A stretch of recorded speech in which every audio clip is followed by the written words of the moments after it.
pony. I'm totally weird. Gavin's hands. It's time for Gavin's hands.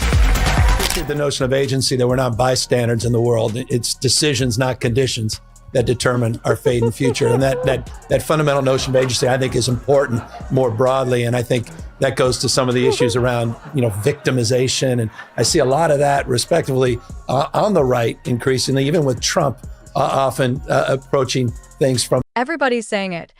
Tyrus just ripped the Minnesota Nice label off Tim Walz and tossed it into the snowbank. If you clicked because you heard he went scorched earth, you're not crazy.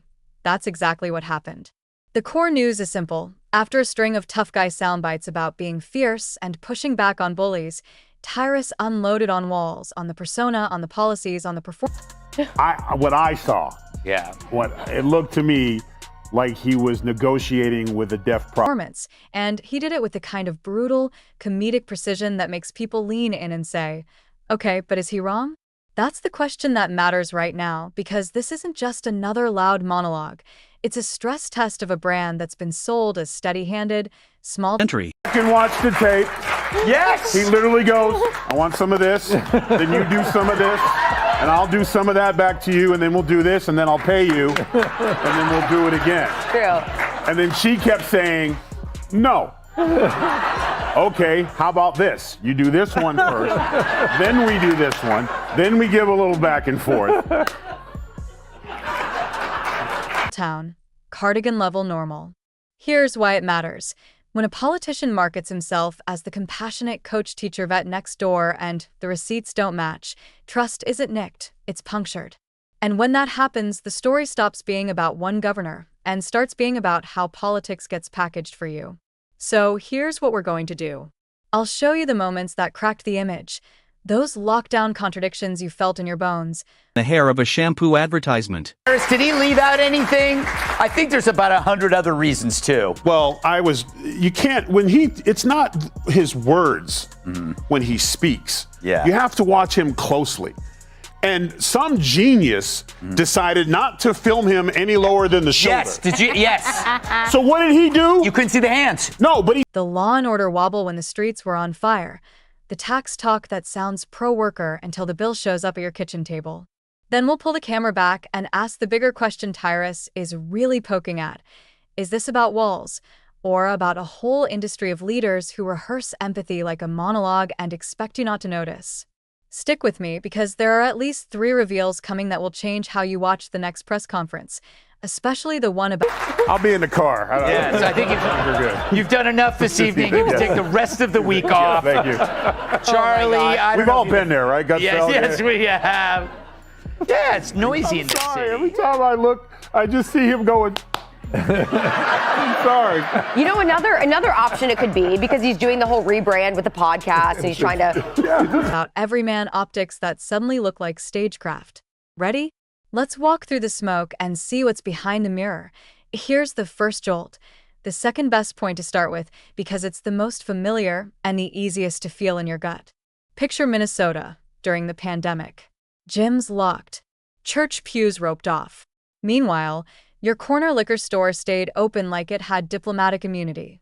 Everyone remembers the sign on one door saying closed for your safety and the neon open humming on the other side of the street. Tyrus doesn't bury you in graphs. He paints a scene. He says it felt like the state told you what was essential not by common sense, but by convenience. Context: families juggling Zoom school on broken Wi-Fi, small businesses clinging to life, neighbors who could buy a six-pack but couldn't sit in a sanctuary. Application: the message wasn't just policy, it was priorities.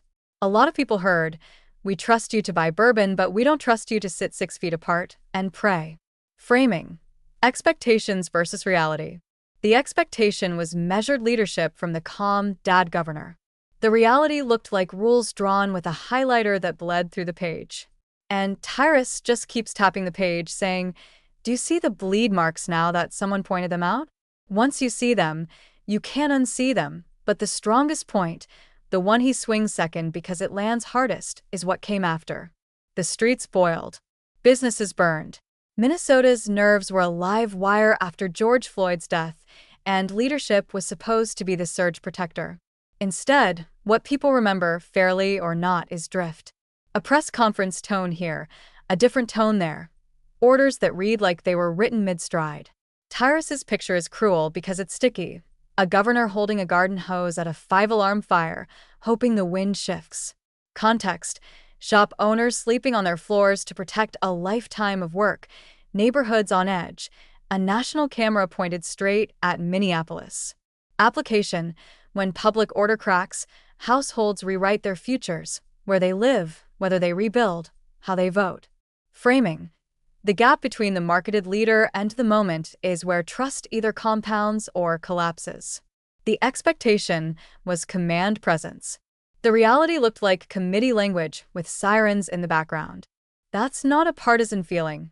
That's a human heartbeat. When the front window rattles at 2 a.m. from there, Tyrus widens the lens. He goes after what he calls the performance. Not just policy moves, but the way they're sold. The sweater layered over the sports coat. The practiced cadence that makes every sentence land like a fatherly reminder. He jokes about the word fierce, getting audition tape energy, and mocks the Instagram filter effect of political branding. Soften the edges, smooth the wrinkles, tap, post. And he pushes a sharper claim. When the show gets this polished, the substance had better be bulletproof, because once people clock the trick, they won't clap at the reveal. He doesn't accuse Walz of being uniquely fake. That's the uncomfortable twist. He says Walz is an example of a wider class of leaders fluent in the theater of concern. And that's why this hits. You can argue the jokes. You can debate the policies. But you know what rehearsed empathy looks like when you see it. Tilt the head 30 degrees, soften the brow, add as a parent for seasoning. Tell me you can't picture that shot. Then he dives into the flip-flop file, and yes, he does it with stand-up energy. If you've ever felt a politician's position shift like a weather vane inside a wind tunnel, you know the sound he's imitating. Pro this on Monday, cautious on Wednesday, listening to stakeholders by Friday. He doesn't cite a tome of white papers. He gives you a circus act, backflips graceful enough for a touring acrobat. And because comedy is a memory engine, you remember the image long after you've forgotten the headline. Context: Minnesota has been pitched as the lab for sensible progress, steady, competent, neighborly. Application: if the lab coats keep changing color, you start to distrust the results, even when the science is good. Framing: expectations versus reality again. We were promised a clear compass. We got a nice smile and a constantly redrawn map. Taxes and the economy get the same treatment, but with a kitchen table camera angle. Walz talks about fighting for working families. Tyrus talks about couch cushions. He paints the scene of government rummaging for spare change and then announcing a bold investment in your future with money you didn't know you'd contributed. And then he drops the line that stings because it's Econ 101 with a punchline. Corporations don't pay taxes like buildings cut checks. People do. Workers, customers, retirees. That's not a scandal. It's a chain reaction. But if you sell it like a free lunch miracle, don't be shocked when people flip the tray to see the fine print. Context: families doing the math on groceries, rent, and gas. Application: working families is a phrase that should come with line items. Framing: if the policy doesn't match the pitch becomes the policy's biggest enemy. Education, ironically, is where the resume and the results clash the loudest. Teacher, coach, veteran. Those words are supposed to be credibility rockets. But Tyrus needles the paradox. If discipline, responsibility, and care are the brand, why do classrooms feel like triage tents? Why are test scores sliding like a winter sedan? And why does every curriculum debate explode like fireworks over the lake? Context: parents staring at homework they can't parse, wondering if the fundamentals got traded for buzzwords. Application: optics don't tutor a struggling reader, and a press release won't fix a chronic absentee rate. Framing: if your personal story is your campaign's anchor, you can't drift from it in office and expect the boat to hold. Law and order circles back like a callback in a comedy special. He frames it as a Netflix pitch. Empathy meets entropy in the city that thought it could manage both. The joke lands because we all know that balancing reform and safety is hard and messy. But the joke also hides a blade. When chaos surges, Clarity has to outrun caution. Context: storefronts boarded, sirens stacked, neighborhoods pleading for a voice that sounds like a plan. Application: if the tone is therapy when the moment requires triage, even your allies check their watches. Framing: expectations versus reality. Again and again, like the chorus of a song you can't get out of your head. And then there's the masculinity riff, the whole cultural detour about posture, performance, and the danger of fronting. It sounds like barbershop philosophy, and that's the point. He's translating politics into a code a lot of people recognize. Don't floss what you can't back up. Don't talk tough if you